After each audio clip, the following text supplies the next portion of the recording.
15 and 30,000. Thomas Kremser confirming that we are a blind of 15 and 30,000, with every player posting the running ante of 3,000. And as the dealer pulls in those antes and the players post the blinds, action is getting underway. Our first final table of this, the 5th season of the European Poker Tour.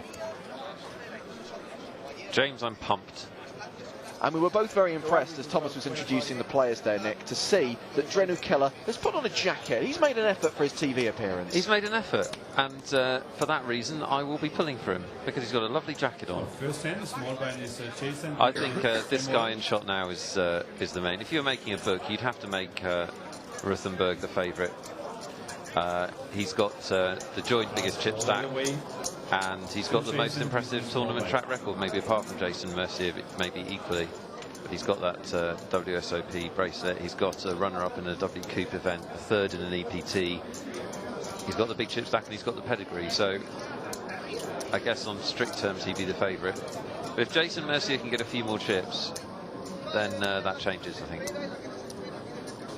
And Jason raise. It's been folded round to the blinds. Jason raising from the small blind, making it 71,000. The big blind is Sam Chartier, the Canadian player. Jason's friend, qualifying on PokerStars. Well, it's fascinating, isn't it, to be in an event this big, sitting next to your friend at the final table. And Jason wins the first blind. You sort of think, well, maybe that's great, but actually, I mean, I've played with friends, not in events as big as this, but I've played with friends before, and actually it's a nightmare, in fact. I have no strategy. Losing, that's my strategy. That's the first lie of the final table. Never participate in a showdown. Jason is just so incredibly relaxed. You'd never think that he's at a final table playing for millions of dollars. Sam, by the way, did qualify online for the grand final of Monte Carlo last season, but actually busted on day 2. His biggest cash to date was when he finished 80th at the PokerStars Caribbean Adventure back in January, winning himself $16,000. And I believe that he actually met Jason in San Remo when Jason went on to win that tournament. So they've known each other for a few months now. Well, as I said, it'll be really interesting to see how this final table starts out. We saw 2 different tables yesterday. It was the same table, but for most of the day it was very aggressive poker, a lot of 3-betting, a lot of bluffing, a lot of moves, and then for the last part of the day it was very tight, a lot of raise and take it pots. So we'll see which of those two sort of feels the final table has at the start. In the latter stages of yesterday's play, Martin Nilsson started playing a very aggressive game, and that's how he built up that chip lead, and it seems that he's continuing that strategy, raising to 60,000 here, 3 times the big blind, sorry, double the big blind I should say, the minimum raise.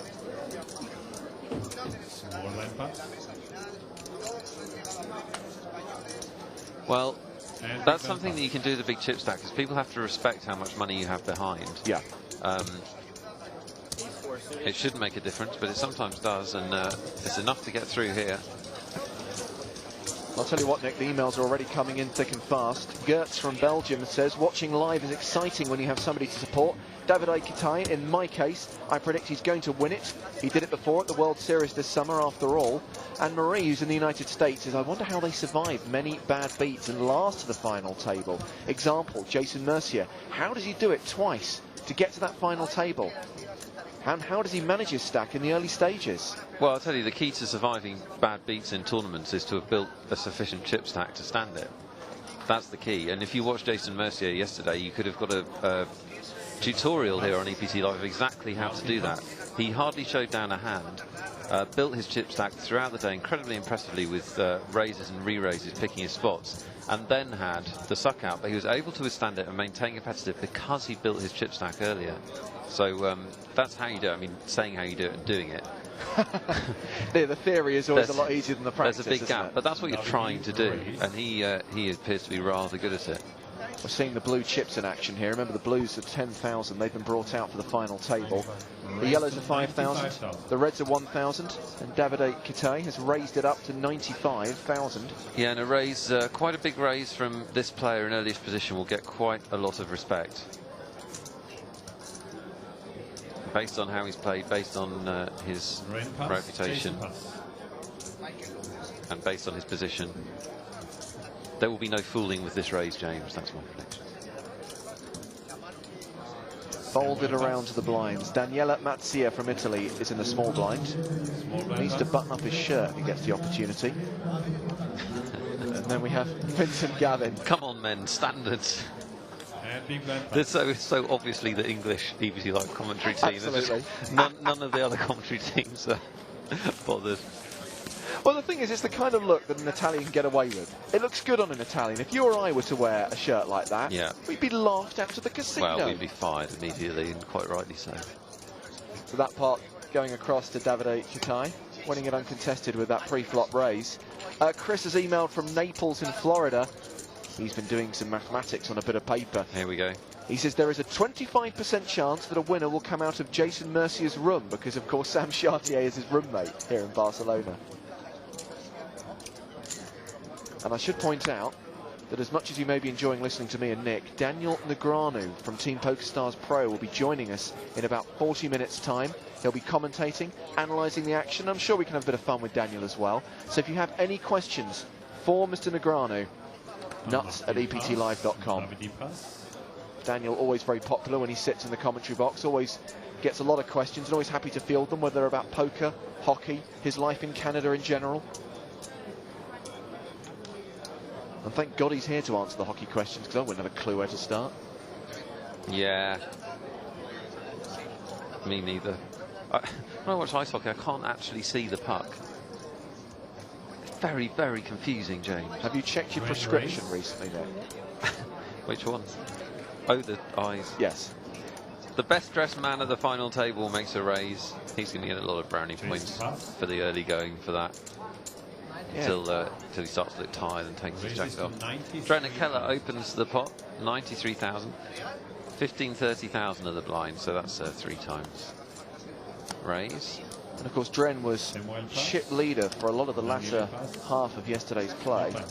Yeah, and he's a curious player. He makes a lot of strange sort of small bets and small raises. And well, you mentioned Benjamin Kang doing commentary duties for us yesterday, Nick, and of course he knows Sebastian Ruthenberg very well. And he said that none of the German players had actually come across Dren Ukela before, even though he claims that he's been playing poker forever.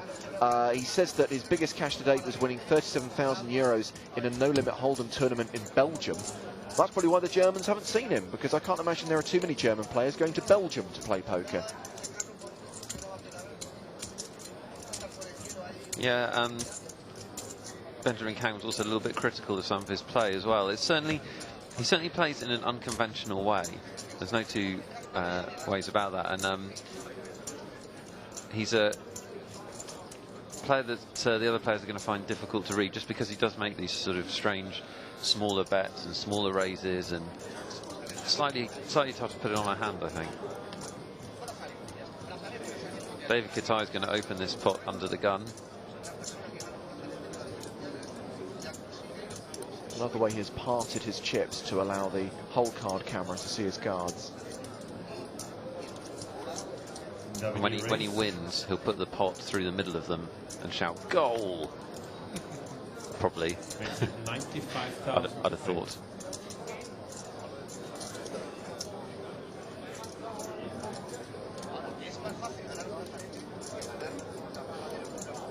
Raised to 95,000.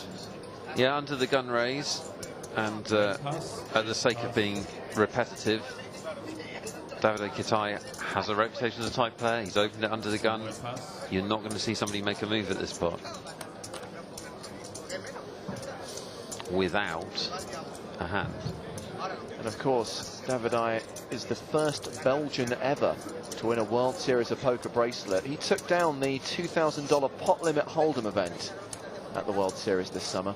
And I do find it really weird. We're talking about the World Series. We still don't know who the champion of the main event is, because that won't be played until, is it November? Yep. So November 9. Very strange business. We'll tell you the winner of this today, promise. You'll see it played out live, every hand. Yeah, I don't think this lot would have been happy if we told them you've got to come back in 3 months and finish it then.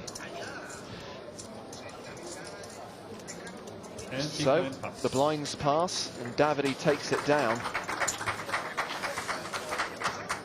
A reminder that we want to hear from you. A reminder that you can email us nuts at eptlive.com.